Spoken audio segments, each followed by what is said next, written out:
ये कहानी मुझे आजमगढ़ से एक बहन ने भेजी है और इसकी ये कहानी सुनकर आपके रोंगटे खड़े हो जाएंगे। और कोई भी मेरी बहन ऐसा करने के बारे में कभी नहीं सोचेगी। जो मैंने अपने माँ बाप के साथ किया था, मुझे उसका पछतावा बहुत था, लेकिन अपने जवानी के सुरूर में मैंने ये सब कुछ कर दिया था जो मुझे भूल कर भी नहीं करना चाहिए था। पसंद की शादी एक अलग बात होती है, लेकिन ऐसी शादी में किसी एक को प्यार में हद से गुजर जाना कभी फायदा नहीं देता सिवाय नुकसान के। चलिए कहानी इस बहन के जुबानी सुनते हैं। मैं अपने जले हुए हाथों के साथ किचन में बैठी खाना बना रही थी जब बाहर से आते मेरे पति ने आवाज लगाई, विनीता। अरे ओ विनीता। गैस का चूल्हा बंद करके बाहर उनके पास दौड़ी चली आई। उन्होंने कहा कि जल्दी कमरे में आओ, मुझे तैयारी करनी है, ऑफिस के काम से आज कानपुर जाना है और 2 दिन के बाद लौटूंगा। मैंने जल्दी से उनका बैग उठाया और उसमें 2 सूट कपड़े डालते हुए कहा, खाना खा लो, बस तैयार ही हैं। उन्होंने एक नज़र मेरे ऊपर डाली और बोले, नहीं नहीं, रहने दो, जानता हूँ तुम्हारा प्यार का खाना भी आधा घंटा लगेगा, इससे अच्छा है रास्ते में ही खा लिया करूँगा।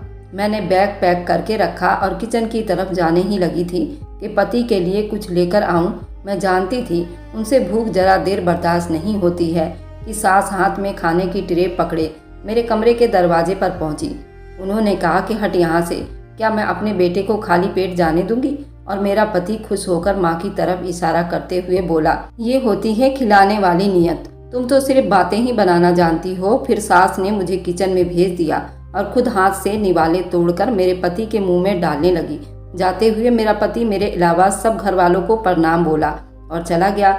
मेरा दिल अब चूल्हे के नीचे जलते हुए अंगारों की तरह जल रहा था। ये औकात थी मेरी इस घर में। मैं सुबह आंख खुलने से लेकर रात के बिस्तर पर जाने तक सब लोगों के सारे ही काम किया करती थी और साथ साथ सबकी जली कटी बातें भी सुनती रहती थी। इस घर में सास और ससुर, मेरे पति के अलावा मेरी 2 नंदे और एक देवर भी थे। इन सबको मैं एक आंख नहीं भाती थी। मेरे पति ने तो मुझसे लव मैरिज की थी, वह भी अब अपनी माँ और भाइयों के चढ़ाने में आकर मुझसे रूठे रूठे रहने लगे थे, क्योंकि उन्हें लगता था मैं उनकी उम्मीदों पर पूरा नहीं उतर पा रही, जबकि उनको एक पत्नी के रूप में अपने लिए एक खूबसूरत महबूबा और अपने घर वालों के लिए काम करने वाली मशीन चाहिए थी, जो दोनों ही बनने की मैं भरपूर कोशिश करती रहती थी। और घर के काम वाली बनते बनते मैं अपने पति के महबूबा ना बन सकी और पति के महबूबा बनने के चक्कर में शायद मैं अच्छी माँ नहीं बन पा रही थी। दोनों ही तरफ से मुझे मायूसी नसीब होती थी। आगे पीछे कोई था ही नहीं जो मेरी तरफ से 2 शब्द बोलता। इसलिए मेरे पीठ पीछे जो पट्टियां मेरी सास मेरे पति को पढ़ा देती, वही उनके लिए सच होता और मेरे सफाई में बोला हुआ हर शब्द अपनी गलतियां और सफाइयों को छुपाना था। मेरी सास और नंदों ने आज अपने किसी रिश्तेदार के घर जाने का प्रोग्राम बनाया। क्योंकि मेरे पति घर पर नहीं थे, इसलिए काम से आज कुछ जान छूटी थी। मैंने अपने लिए और ससुर के लिए ही खाना पकाया था। मैं दोनों सुबह होते ही मेरे देवर के साथ निकल गई थी। दोपहर में ससुर को खाना देकर मैं अपने कमरे की तरफ जा रही थी। मेरा सर बहुत बुरी तरह से घूम रहा था। चक्कर खाने की वजह से मैं गिरते गिरते जाकर दरवाजे से टकराई और सर पर चोट लग गई। मेरे सर से खून भी निकल आया तो मेरे ससुर देखकर घबरा गए और जल्दी रिक्शा पकड़कर मुझे हॉस्पिटल लेकर आए। भगवान की बहुत कृपा थी, उस दिन मेरी सास घर पर नहीं थी, वरना उसे मेरी कोई चाल बनाकर वह काम चोरी का इल्जाम मुझ पर लगा देती। हॉस्पिटल में डॉक्टर ने मेरा ब्लड प्रेशर चेक किया और ब्लड का एक टेस्ट लिख कर दे दिया, जिसके लिए उन लोगों ने सैंपल ले लिया। मेरे सर पर नर्स ने पट्टी की तो मैं रिपोर्ट के आने का इंतजार करने लगी। थोड़ी देर के बाद ससुर जी रिपोर्ट लेकर मेरे पास आए और मेरे सर पर हाथ फेरते हुए बोले, बधाई हो बेटी, तुम प्रेग्नेंट हो। मेरे लिए ये बहुत ही खुशी का पल था, मुझसे रहा ना गया। खुशी में वही भगवान के बने मंदिर में बैठकर भगवान से प्रार्थना करने लगी और जल्दी अपने पति आयुष को फ़ोन करके ये खुशखबरी सुनाई। मुझसे भी ज़्यादा खुश हुए थे। उन्होंने मेरी तबीयत का पूछा और सर पर चोट का सुनकर परेशान हो गए। ससुर को भी उन्होंने मुझे ध्यान से घर लेकर जाने को कहा और बोले कि जब तक मैं नहीं आता तुम बिस्तर से नहीं उठना। आयुष को फिर से अपने लिए इतना ख्याल करते देखकर मेरी आंखें खुशी से भर आई थी। उन्होंने कानपुर से मेरे लिए कुछ लाने को पूछा तो मैंने उनसे हाथों से बनी हुई गुंजिया लाने की फरमाइश कर दी। घर पहुंचकर डॉक्टर और आयुष के कहने पर ससुर जी ने मुझे कमरे में जाकर आराम करने के लिए बोला था। मैं अपने कमरे में चली आई, जहां बेड पर लेटते ही मेरी आंख लग गई, क्योंकि कमजोरी बहुत थी और डॉक्टर ने खून की कमी भी बताई थी। मुझ पर काम का बहुत ज़्यादा प्रेशर था इस वजह से दिन में सोने का टाइम कभी नहीं मिलता था। आज घर में लोग और शोर कम ही था, इसलिए मैं आराम से सो गई थी। शाम तक मैं दवाइयों के असर में सोती रही। सास घर लौटी तो मेरी आंख उनके मचाए हुए शोर पर खुल गई थी। घर में रात के लिए खाना नहीं पका हुआ था और वे लोग रात का खाना वहां से खाकर नहीं आए थे। ससुर ने उन्हें मेरी तबीयत का बताया तो वह आग बबूला हो गई थी और दहाड़ते हुए मेरे कमरे में घुस आई थी। उनका गुस्सा बहुत तेज था, इसलिए डरकर मैं उठकर बैठ गई और उनके कहने पर किचन में आ गई थी। उन्हें मेरे सर पर लगी पट्टी से कोई परवाह नहीं था। कम से कम मुझसे पूछ तो लेती कि क्या हुआ है। मैं कांपते हाथों से सबके लिए रोटियां और सब्जी बनाई। सब लोग खाकर सोने के लिए चले गए थे। मुझे रात को बहुत तेज बुखार चढ़ा और खून की कमी की वजह से सांस भी फूल रही थी। मुझे नींद नहीं आई और कमरे में घबराहट हुई। मैं आंगन में पड़े चारपाई पर लेट गई थी। मुझे बड़ी बेसब्री से अपने पति का घर लौटने का इंतजार था। एक तो मेरी तबीयत खराब थी और दूसरा उन्होंने बड़े टाइम बाद मुझसे 2 बोल प्यार के बोले थे। उन्हें याद करके मेरी आंखें भर आई थी और बीता हुआ कल मेरी आंखों के सामने घूमने लगा था। जब मैं आयुष से पहली बार मिली थी तब वो मुझे देखकर किस तरह बेचैन हो गया था।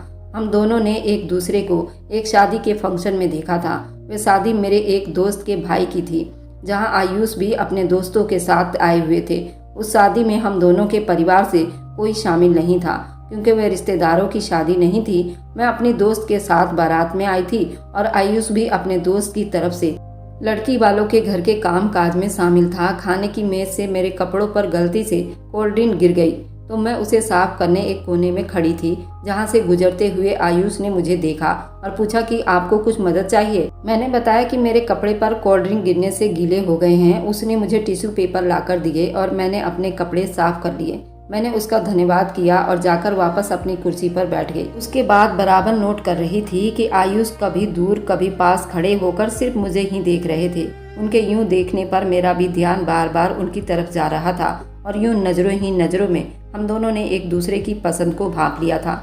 उस वक्त तक तो हम दोनों में एक दूसरे का नाम तक भी नहीं जान पाए थे और ना ही हम दोनों एक दूसरे को जानते थे। ये सिर्फ और सिर्फ नजरों का एक टकराव था। उसके बाद शादी का फंक्शन खत्म हुआ। हम सब अपने अपने घर चले गए, क्योंकि हम दूसरे शहर से बारात लेकर यहाँ आए थे। इसलिए आयुष को मेरा अता पता तक मालूम नहीं था। वापसी के टाइम मुझे भीड़ में सिर्फ आयुष नजर आया। शायद वो मुझे ही तक रहा था, जबकि मेरा बहुत दिल था कि मैं एक बार उसका नाम ही पूछ लेती, लेकिन ये ना हो सका और हम लोग वापसी के लिए चल पड़े। दूल्हे के घर पहुंचकर एक बड़ा फंक्शन था और वहाँ सारा दिन मैं अपनी दोस्त के घर ही रही। उसकी भाभी बहुत ही प्यारी थी। मुझे लगा कि शायद आयुष उनका कोई रिश्तेदार ही होगा। मैं कई दिन तक इस कोशिश में रही कि अपनी दोस्त की भाभी से उस लड़के के बारे में कुछ पूछ सकूं, लेकिन ये मुझसे ना हो सका और आखिरकार मैंने उससे फिर मिलने की उम्मीद छोड़ दी। इस बात को 2.5 महीने बीत चुके थे। मैं अपने घर की सबसे बड़ी बेटी थी और हमारा कोई भी भाई नहीं था। मेरे बाद मेरी 4 बहनें और थी। हम 5 बहनें थी, क्योंकि अब मैं जवान और शादी के लायक हो चुकी थी। इसलिए माँ बाप को मेरे लिए रिश्ते खोजने की फिक्र लगी हुई थी।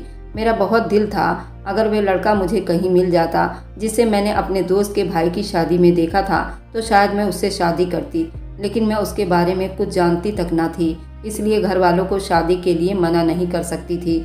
मेरे घर वालों ने कोशिश की तो जल्दी मेरे लिए एक रिश्ता आ गया और यहाँ मना करने का तो कोई सवाल ही पैदा नहीं होता था। इसलिए चुपचाप मैं इस रिश्ते पर राजी हो गई थी और मेरे मम्मी पापा ने तो मेरी मर्जी भी नहीं पूछी।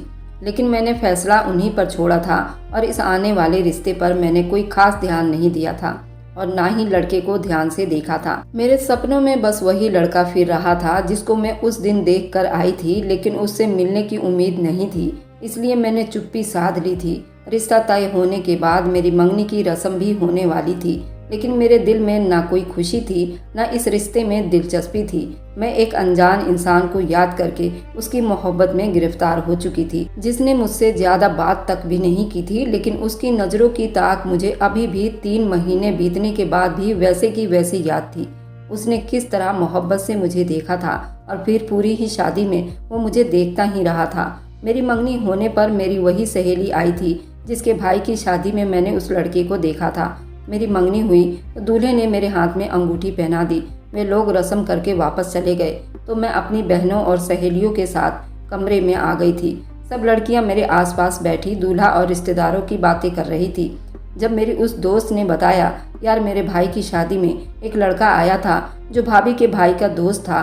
कुछ दिन पहले जब भाभी से मिलने उसका भाई आया तो उसने बताया उसके दोस्त को शादी में एक लड़की पसंद आ गई थी और अब उससे मिलने के लिए बहुत बेचैन है। जरूर वह लड़की कोई मेहमान ही थी, क्योंकि भाभी ने शादी की सारी तस्वीर उस लड़के को दिखाई थी। हमारे रिश्तेदारों में से तो कोई नहीं थी। तो उसकी बात सुनकर मेरे कान खुले के खुले रह गए थे। ये मैं क्या सुन रही थी? मेरे दिल से आवाज़ निकली कि जरूर ये वही लड़का होगा जिसका ख्याल मुझे दिन रात बेचैन करके रखा था। ये सुनकर खुशी हुई कि मैं भी उसे याद थी, लेकिन अफसोस इस बात का था कि अभी अभी मेरी मंगनी हुई थी। अब मेरे लिए दोनों ही बातें बहुत मुश्किल थी। मुझे उस लड़के का सुराग तब जाकर मिला जब मेरी मंगनी मेरे घर वालों ने करवा दी थी। फिर भी हिम्मत करके मैंने अपनी दोस्त से कहा कि मुझे भी वो लड़का देखना है और उसे बताया कि ऐसा एक लड़का मुझे भी मिला था जिनकी नज़रों में मैंने अपने लिए बेपनाह मोहब्बत देखी थी। मेरी दोस्त बोली, पागल हो गई हो क्या? अभी अभी तुम्हारी मंगनी हुई है। अगर ऐसा कुछ था तो अब भूल जाओ। वह पागल दीवाना न जाने तुम्हें देखकर क्या तमाशा खड़ा कर दे और फिर घर वालों के सामने तुम बुरी होकर रह जाओगी। इसलिए अब भगवान की कृपा मनाओ और मेरी भाभी के एल्बम में तुम्हारी कोई तस्वीर नहीं थी, वरना वह लड़का तो तुम्हारे पीछे ही पड़ जाता। क्योंकि भाभी के भाई ने बताया था वह बिल्कुल उस लड़की की याद में दीवाना हुआ फिरता है। भगवान की कृपा करो कि वह इस शहर का नहीं है। दोस्त की बातें सुनकर मैं जरा देर के लिए चुप हो गई थी और मुझे भी लग रहा था अब वक्त हाथ से निकल चुका है। सब लोग जब अपने घर चले गए तो मुझे फिर से वह लड़का याद आने लगा था और दिल के हाथों मजबूर होकर मैं सोचने लगी थी कि इस तरह मैं अपने दिल में पालने वाली उसकी मोहब्बत को नहीं झुठला सकती, लेकिन ये मोहब्बत मुझसे ज़्यादा ताकतवर थी। अगर मैं अब चुप रही और ये अनचाहा बंधन को स्वीकार कर लिया, जिंदगी भर मेरी हर रात इसी तरह तड़पते हुए बीतेगी। जमाने के साथ तो शायद मैं धोखा कर सकती थी, लेकिन अपने दिल को समझाना मेरे लिए नामुमकिन हो गया था। अब मुझसे रहा नहीं जा रहा था। मेरे दिल में उसे देखने की तड़प पैदा हो रही थी और उसे याद करके पिछले 3 महीने से परेशान थी। अब उसका पता मिल जाने के बाद कैसे इस बात को हजम कर सकती थी। मुझे अपने सहेली के बाद मेरी बहनों ने भी बहुत समझाया था कि अब तुम्हारी मंगनी हो गई है, अब कुछ नहीं हो सकता। लेकिन मैं ही जानती थी कि मेरा दिल ही जानता था अभी मैं उसे हासिल कर सकती हूँ। इसलिए मंगनी के अगले ही दिन मैं अपने दोस्त के घर चली आई थी कि मैं उसकी भाभी से मिलकर उस लड़के का कुछ अता पता कर सकूँ। वहाँ पहुँची तो मेरी दोस्त मुझे देखकर परेशान हो गई थी।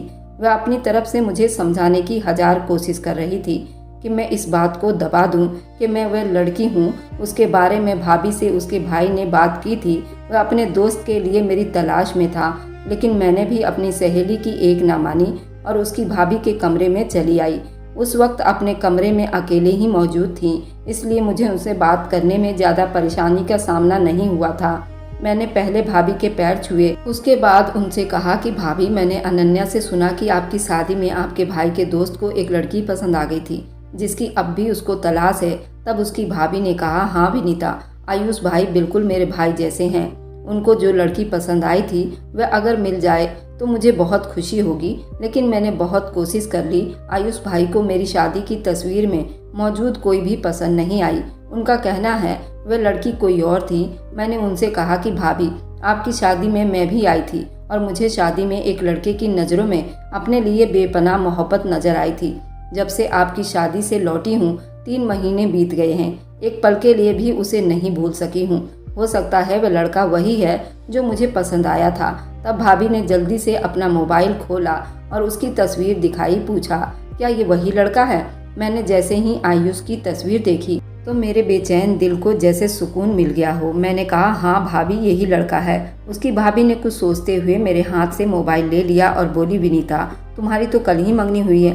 मैंने कहा, हाँ, मगर मैंने दिल में सिर्फ आयुष को स्वीकार किया है। अब मेरे दिल में किसी और के लिए जगह नहीं है, जबकि मैंने सुना है आयुष को भी कई दिनों से मेरी तलाश है, तो मैं उसके लिए कोई भी रिश्ता कुर्बान करने के लिए तैयार हूँ। इतने में मेरी सहेली अनन्या भी अपनी भाभी के कमरे में आ गई थी। वह दोनों मिलकर मुझे समझाने लगी कि एक लड़की के लिए रिश्ता तोड़ना इतनी आसान बात नहीं होती। तुम्हें समझदारी से काम लेना चाहिए, क्योंकि आयुष को अब तक तुम्हारा पता नहीं चल पाया है। इसलिए तुम भी इस बात को भूल जाओ और अपने घर वालों के बारे में सोचो।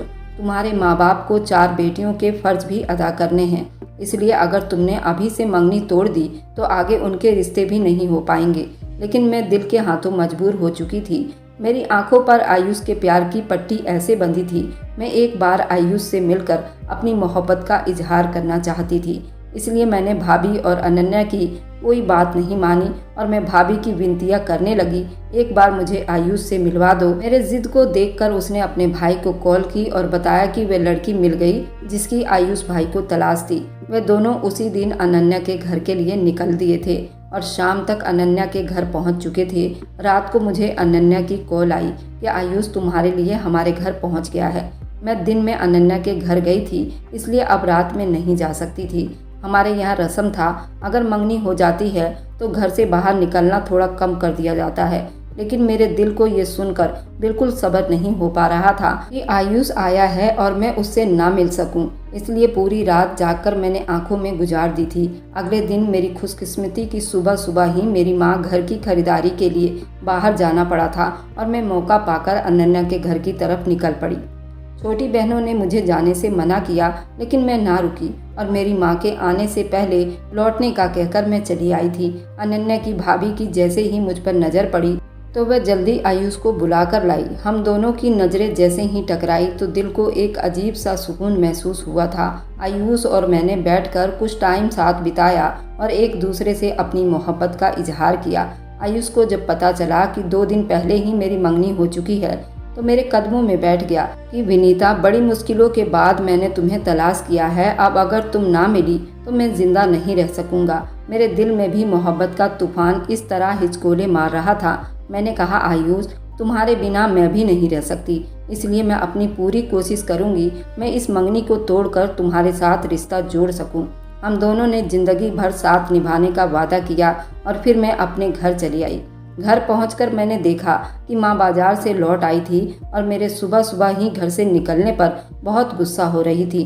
मैं घर में दाखिल हुई तो उन्होंने कहा, लड़की, तेरे चाल चलन मुझे ठीक नहीं लग रहे। अब जल्दी से जल्द मैं तुम्हें ब्याह कर तुम्हारी जिम्मेदारी से आज़ाद होना चाहती हूँ।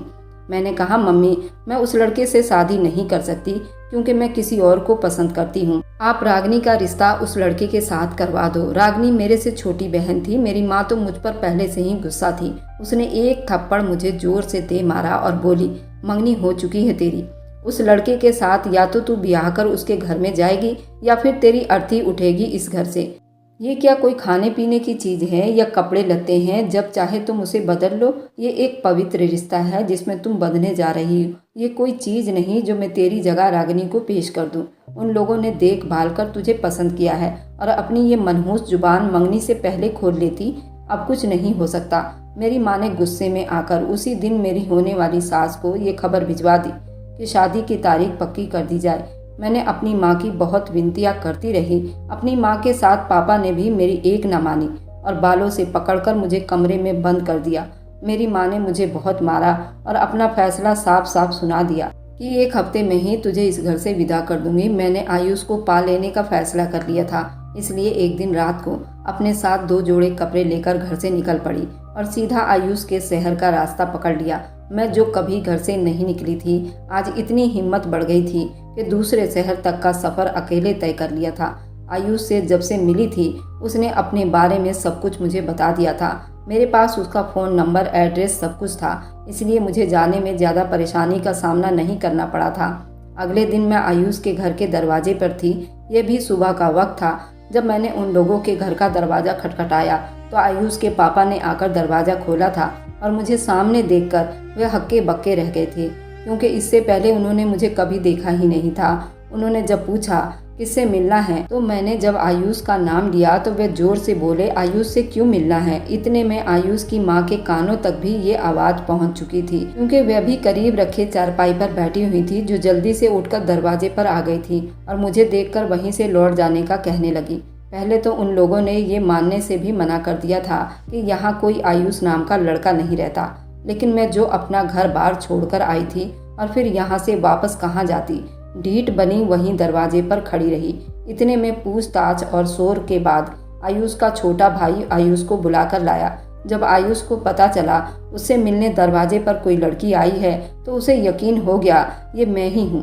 वह उस वक्त नींद की हालत में अपने कमरे में सोया हुआ था और मेरा नाम सुनते ही बहुत परेशान होते नंगे पैर ही दरवाजे पर आ पहुंचा था, जहां उसकी माँ खड़ी मुझसे अभी तक लड़ाई झगड़ा कर रही थी। हमारे गले में कोई मुसीबत डालने की ज़रूरत नहीं, अभी वापसी का रास्ता पकड़ लो। लेकिन आयुष ने आकर सारा मामला शांत किया और कहा कि मैं इस लड़की से प्यार करता हूँ और ये मेरे लिए यहाँ आई है, तो अब मैं इसे वापस नहीं भेज सकता। इसके माँ बाप उस पर बहुत गुस्सा कर रहे थे।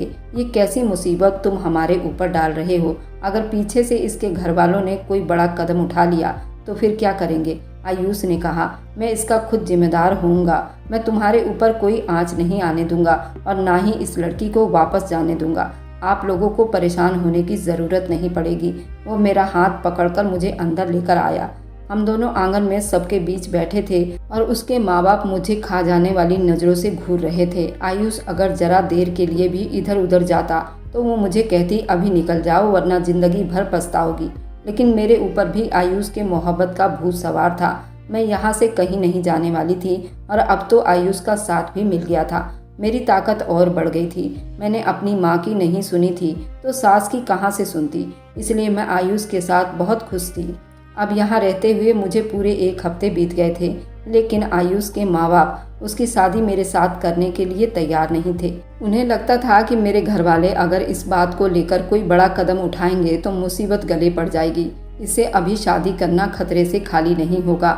लेकिन 1 हफ्ता बड़े आराम से बीत गया था। मैंने अपनी सहेली अनन्या से बात की तो पता चला कि मेरी छोटी बहन रागनी की शादी मेरे मंगेतर से कर दी गई थी और मेरे घर वालों ने मुझे मुर्दा साबित कर दिया था कि विनीता अब हमारे लिए मर चुकी है। जिस लड़की ने अपने माँ बाप की इज्जत को नीलाम कर दिया उससे हमारा कोई रिश्ता नहीं। मैं आयुष को ये बात बताई और फिर हम दोनों ने कोर्ट में जाकर शादी कर ली। अब मैं आयुष की पत्नी बन गई थी, इसलिए मुझे यहाँ से निकल जाने का कोई डर नहीं था।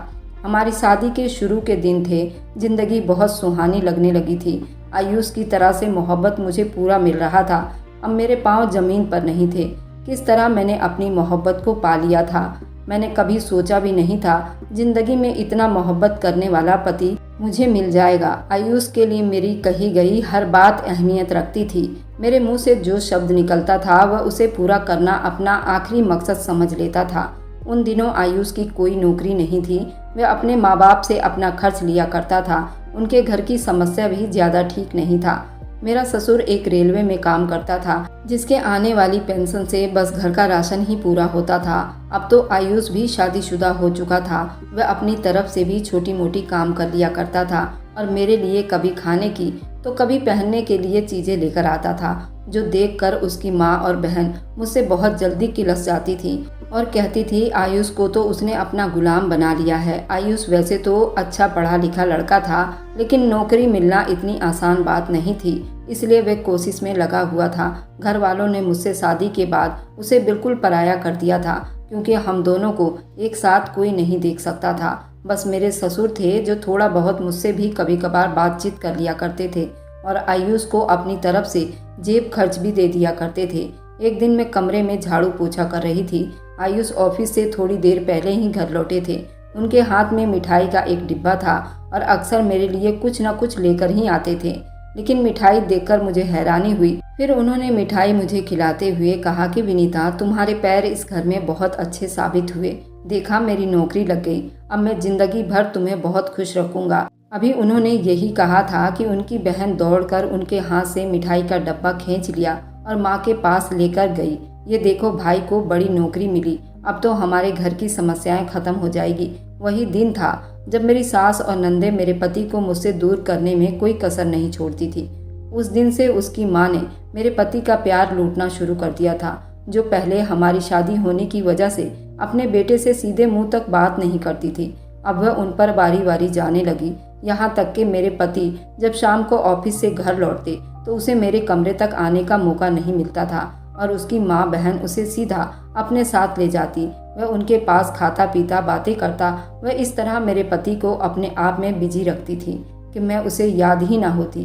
कभी कभार वह मुझे भी वहीं बुलाकर बैठने को कहता था, नहीं तो जब बहन से कहता भाभी को बुला कर लाओ तो उनकी बात टाल देती। अब मेरी सास और नंद मुझे भी घर के कामों में लगा लिया था और पति के आने के बाद भी मैं किचन में बैठी रहती। कभी किसी के लिए चाय बनाती तो कभी कोई पराठे की फरमाइश करता तो कभी बर्तन धोकर बाहर निकलने का ऑर्डर मिल जाता। पति पर भी अब काम का बोझ ज्यादा था। ऑफिस से आते खाना खाते ही उन्हें नींद आ जाती। कई बार वह शिकायतें करता कि तुम मेरे पास नहीं आती हो, अब दूर दूर रहती हो। फिर मैं काम में बिजी बताती तो कहता चलो अच्छा है, अब मेरी माँ भी तुमसे खुश है, कभी उसे शिकायत का मौका ना देना। और यूं मैं बस घर के जिम्मेदारियों में ही फंसती चली गई थी।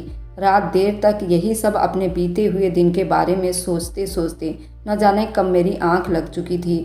सुबह घर में सबसे पहले चूड़ियों की आवाज़ से मेरी आंख खुली तो अभी तक मेरा जिस्म बुखार से तप रहा था। मुझे बुखार की वजह से सर्दी लगने लगी थी, इसलिए मैं उठकर अपने कमरे में चली आई, जहां बिस्तर पर थोड़ा सुकून महसूस होने लगा और मैं चादर ओढ़कर फिर से सो गई। आज सुबह देर तक मुझे किसी ने नहीं जगाया, बल्कि 10 बजे मेरी आंख मेरे पति की आवाज़ पर खुली थी, जो अपने माँ से कह रहा था माँ आप फिक्र ना करें, अभी उसकी खटिया खड़ी कर देता हूँ। ये शब्द सुनकर मैं डर से कांप गई थी। न जाने सास ने मेरे पति से कौन सी शिकायत लगाई होगी। मैं थोड़ी बाहर आई। मेरी सास ने अपना सर दुपट्टे से बांधा हुआ था और मेरी नंद पास ही बैठी। वह मेरे पति की लाई हुई गुजिया खा रही थी, जिसके लिए मैंने कल आयुष से फरमाइश की थी। आयुष की नज़र मुझ पर पड़ी। वह गुस्से से बोले विनीता आखिर तुम किस मर्ज की दवा हो? माँ को इतना तेज बुखार है और घर में किसी ने सुबह की चाय तक नहीं पी। तुम रात में क्या घर की चौकीदारी कर रही थी जो अभी तक सोई हो? वह तो मेरा लिहाज करके माँ ने तुम्हें नहीं जगाया, वरना जानती हो ना मैं तुम्हें खींचकर कमरे से बाहर निकाल देती। और मैं कभी अपनी माँ को नहीं कहूँगा कि मेरी माँ इस घर की सरदार है और वही सब घर को चलाती हैं। आयुष के इतने कड़वे तीखे शब्द सुनकर मेरी आंखें भर आई और मैं अपने आंसू छुपाती किचन में चली आई। मेरी नंद देवर की तरफ मुंह करके हंस रही थी। कैसे उन लोगों ने सुबह सुबह मुझे डांट पड़वाई थी। मुझे आयुष पर बहुत आश्चर्य हुआ था। वह कल तक तो फोन पर कितनी मोहब्बत से बात कर रहा था और आज उसे क्या हो गया था, वह जो मुझे डांट मारने पर उतर आया था। मैं सुबह का नाश्ता बनाने के टाइम आटा गूंद रही थी जब मैंने देखा कि ससुर जी मेरे कमरे की तरफ जा रहे थे। फिर उन्होंने न जाने आयुष से ऐसा क्या कह दिया। आयुष जल्दी से मेरे पास किचन में चले आए थे और सामने रखी चारपाई पर बैठकर उन्होंने मेरा झुका हुआ चेहरा अपने हाथ से ऊपर उठाते हुए कहा था, विनीता तुम्हारा बहुत बहुत धन्यवाद, तुमने मुझे बहुत बड़ी खुशी दी है। तभी मेरी आंखों से आंसू झलक पड़े थे। जब उन्होंने अपने हाथों से मेरे आंसू साफ किए तो उन्हें मेरे बुखार की तपिश महसूस हुई। उन्होंने जल्दी मुझे आटा वहीं छोड़कर उठने को कहा और अपनी बहन को बुलाकर रोटियां पकाने को बोला। वह गुस्से से मुझे घूरने लगी और आयुष मुझे लेकर बाहर आया। उसने मुझे चारपाई पर बिठाया और फ्रिज से ठंडे पानी की बोतल निकालकर मुझे पानी पिलाया। आज नाश्ता भी उसने मेरे साथ ही किया और फिर मुझे डॉक्टर के पास लेकर आया। डॉक्टर ने उसे मेरा बहुत ज़्यादा ख्याल रखने के लिए समझाया। आयुष अब मेरा ख्याल पहले की तरह रखने लगा था, जो उसकी माँ और बहन को एक आंख नहीं भाता था। फिर भी आयुष के आगे मेरे खिलाफ बोलने की उनकी हिम्मत नहीं होती थी, क्योंकि आयुष अपने आने वाले बच्चे को लेकर बहुत ही ज़्यादा खुश था। वह इसलिए मेरा भी ख्याल रख रहा था। मेरे प्रेगनेंसी को 3-4 महीने बीत चुके थे। 5वें महीने में डॉक्टर ने मुझे अल्ट्रासाउंड के लिए लिखा था। उस दिन मैं सुबह से ही तैयार हो रही थी। आज मुझे अल्ट्रासाउंड के लिए जाना है। मैंने पति को फ़ोन करके जल्दी आने को कहा था। मेरी सास, जो मेरी प्रेगनेंसी को शुरू दिन से ही मुझसे बैर पाल कर बैठी थी, आयुष के घर आते ही सास भी चादर ओढ़कर आ गई कि मैं भी साथ चलूंगी। वो बोली, देख लेना आयुष बेटे, अगर इस औरत ने बेटी पैदा कर दी तो वो भी इसी औरत जैसी निकलेगी, जिसने अपनी माँ बाप की इज्जत का ख्याल नहीं किया। हमें ऐसी बेटियां नहीं चाहिए। एक दिन तेरी बेटी भी तेरा सर शर्म से नीचा कर देगी, वह भी अपनी माँ की तरह भागकर शादी कर लेगी। ये सुनते मेरे पति का पारा चढ़ा और वो बोला, विनीता अगर तूने बेटी जन्मी तो तुझे उसके साथ ही दफन कर दूंगा। मुझे बहुत अफसोस हो रहा था आयुष की सोच पर। वह किस तरह इतनी जल्दी अपनी माँ की बातों का सपोर्ट करने लगा था, मुझे ताने देने लगा था, जबकि मैंने उस इंसान की मोहब्बत के लिए ही घर छोड़ा था। लेकिन अब मैं ऐसी हालत में थी, पलटकर जवाब नहीं दे सकती थी। मेरी तबीयत अब बिगड़ने लगी थी। मेरी सास हर बार की तरह इस बार भी आयुष को मेरे खिलाफ भड़काने में कामयाब हो गई थी। जब अल्ट्रासाउंड हुआ तो डॉक्टर ने मेरे पति आयुष के सामने ही मेरे गर्भ में बेटी बताई थी। वे दोनों खा जाने वाली नजरों से मुझे घूर रहे थे। न जाने कैसे उन्होंने अस्पताल में जहर का घूंट पीकर चुप कर ली थी, क्योंकि रास्ता भर सास के साथ साथ आयुष भी मुझे धमकियां दिए जा रहा था कि तेरी खैर नहीं। घर पहुंचते ही सास ने दरवाजे पर मुझे ऐसी लात मारी, मुझे कुछ समझ न आया। मेरी आंखों के सामने अंधेरा छाया, मैं बेहोश हो गई। उसके बाद फिर पता नहीं क्या हुआ।